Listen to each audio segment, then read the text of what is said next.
This situation just got way worse. This season has been a disaster for Andrei Kuzmenko, and last night's showing added another level to this deepening issue for the Calgary Flames. Not only has Kuzy struggled to score this year, he is now arguably costing the team games, which makes the dilemma of whether to play him or not that much more severe.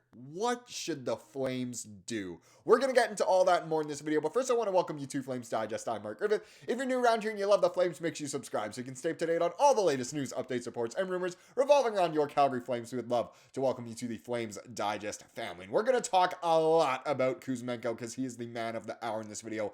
And because of that, let's start with last night's game. Once again, a disappointing one from the boys in black, actually, not in red. I was going to say that, but they were wearing blasty last night, and it didn't go too well. They welcomed the Nashville Predators, who have not been a great team so far this year, and Nashville beat the Flames 4-1 again. Just honestly an awful showing from the Flames. Some unlucky plays, some unlucky calls maybe in a way. You know, the penalty kill wasn't what it needed to be, but I mean, in no way should the Flames have won this game, and they didn't. If we take a look at the box score here, Dustin Wolf picks up the L, which is too bad. 3 goals against on 27 shots.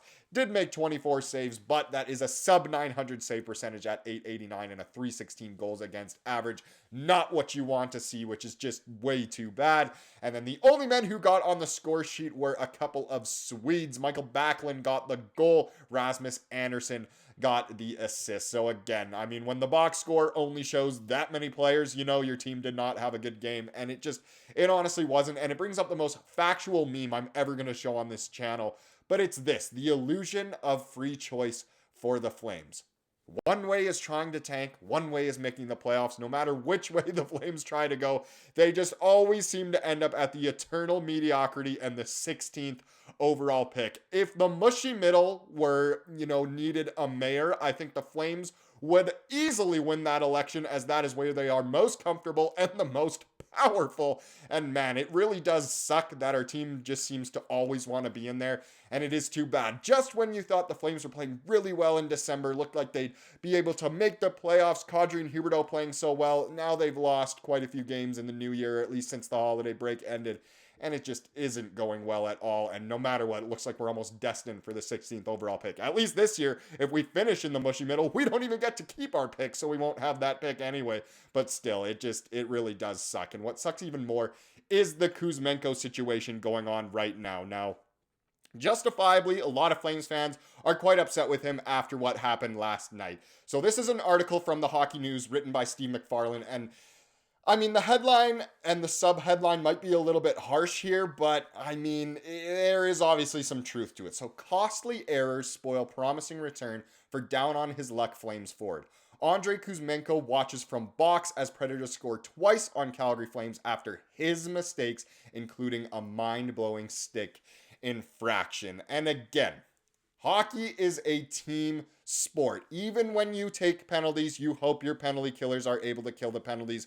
But what Kuzmenko did last night, honestly, in my eyes, is almost the final straw of it. Just confirmed that he is almost destined for the KHL if he doesn't know the NHL rules. It was mind-boggling that an NHL player just really had that bad of a performance and just completely seemed to lose his mind. Now, I will also say there is a total human side to sports, and I feel so bad for Kuzmenko because he felt so bad for what he did last night. But again, I think in a way that might have almost been it. Will he probably still play some more games? Of course, but I think there's no way at this point he signs a contract in Calgary, and I really don't think in the NHL in general, and I really don't think the Flames will be able to trade him either. It just really is a terrible situation, but I do feel for Kuzmenko. I still do wish the best for him, and if he does end up going back home and playing in Russia, of course I wish the best for him as well, but last night was maybe just a little bit too unacceptable. So in the first period, the Calgary Flames winger Kuzmenko looked inspired. He was creating multiple offensive opportunities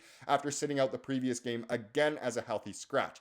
By the time he met with media members after the contest, he sounded spent. So he had some time to rejuvenate, but after what happened, he did sound spent. Kuzmenko was likely exhausted, not just by the physical exertion, but mentally. He's been taking an absolute beating. Forget the nasty things being written about him on social media, ranging from trade him for a bag of pucks to waive him immediately, and there's a lot more vulgar things that we can't put in this video, or obviously McFarland couldn't put in his article. But professional athletes are typically their own worst critics. So we can say what we want about Kuzmenko. I'm sure he's even harder on himself. So there Kuzmenko was after a 4-1 loss to the Predators, addressing his pair of costly penalties that saw veteran Ryan O'Reilly score on both Preds power plays to kick off his hat trick in the second period. The second infraction was a wild one that had the entire Calgary Flames bench reacting in disbelief and dismay after Kuzmenko's stick snapped on a Flames man advantage. Instead of tossing the top half, the Flames winger kept it in hand as he raced to kick a loose puck to a teammate. It sucks that that's even a penalty. It is understandable why it is a penalty, and it was just shocking that it even happened. And of course, the Flames were on the man advantage at the time, and that completely ended it. And then the Flames went on the penalty kill and weren't able to kill off the penalty. And it just truly was a shocking moment. And again, you got to feel for the guy, but at the same time, come on, you have to know the rules. If you are a professional in the sport, it is your career, you have to know the rules.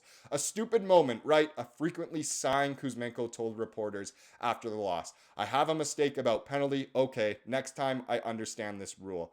Again, if you did watch, his post-game interview, it's so disheartening. I mean, you can tell he's just crestfallen, and I do feel for the guy, but mistakes are mistakes at the end of the day.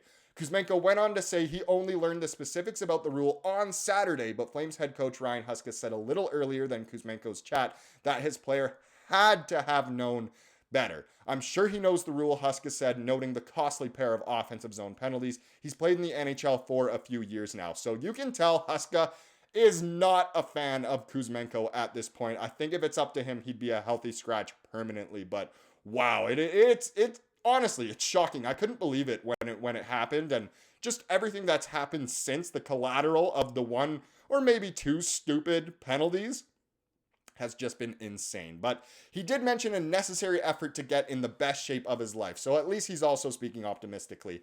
I need everyday work. I need the best shape in my life in future, not now, but maybe next game, next week, next month. I understand. Keep working every day. Gym, bike, let's go, keep going. It's good to hear him talking about that. I mean, as sad as he was, it's good to hear he knows what he needs to do, but I mean, it's great to be in the best shape of your life. It's great to work hard, but you also just need to know the rules, of course. But again, it is nice that he was able to say that. Before the penalties, Kuzmenko had been an active igniter of a handful of scoring chances for the Flames. He's playing more quickly and creatively than we've seen recently. Without results, though, only the penalties made a real impact, and obviously not in a good way. Difficult moment, right? But stay positive, Kuzmenko said. I understand there's a lot of chance, but it doesn't matter if you don't score. Doesn't matter, you don't help this team. He wants to help this team. It's just not happening this year. He has one goal. He has more terrible penalties than goals this year, which is unacceptable from a guy who makes that much money and, you see him as a sharpshooter scorer type of guy. Again, you have to feel for him because he's usually such a happy-go-lucky guy. He obviously didn't mean to make these mistakes, but again, at the end of the day, like any profession, if you make mistakes, you don't get all that many chances to make more before, you maybe might get let go. So we'll see. He hasn't been able to do that much this season. He hit 39 goals as a rookie with the Canucks and thrived down the stretch with the Flames after being traded, but has one goal in 30 games this season and had been a healthy scratch in 7 of the previous 8 contests before Saturday's loss. I don't know what to think. I want to know what you guys think about the Kuzmenko situation. It's an interesting one. Do you want to see him play more for the Flames to maybe increase his trade value or at least just play out his contract? Would you rather see, maybe some more drastic actions happen sooner than later? Or what do you think? Again, I love Kuzmenko, but that might have been it for him. And overall, the Kuzmenko situation is a difficult one for everyone involved. Now let's wrap up this video with the comment of the day, as we love to do here on the channel. You thought I was done talking about Kuzmenko? No, I wasn't, because good old Boba Fett from Star Wars had to say Kuzmenko actually still seems to be a pretty solid offensive driver. However, he isn't being utilized as a shooting threat to the degree he was last year. He's attempted fewer shots this year and scored on even fewer, obviously. Playing him on the fourth line isn't a solution, but finding him power play time should be a priority, as Calgary is one of the lowest scoring teams in the league. Now, obviously, that was commented before last night's game, but still, it's a fickle one. Let's put it that way. I would love to see Kuzmenko get better opportunities, but how many opportunities can you be given before, you're done? So again, I would love to know what you guys think down below. Please let me know, and hopefully Kuzmenko can get back on his feet. Thank you so much for watching this video. Please subscribe like we saw here today, and have a wonderful rest of your day.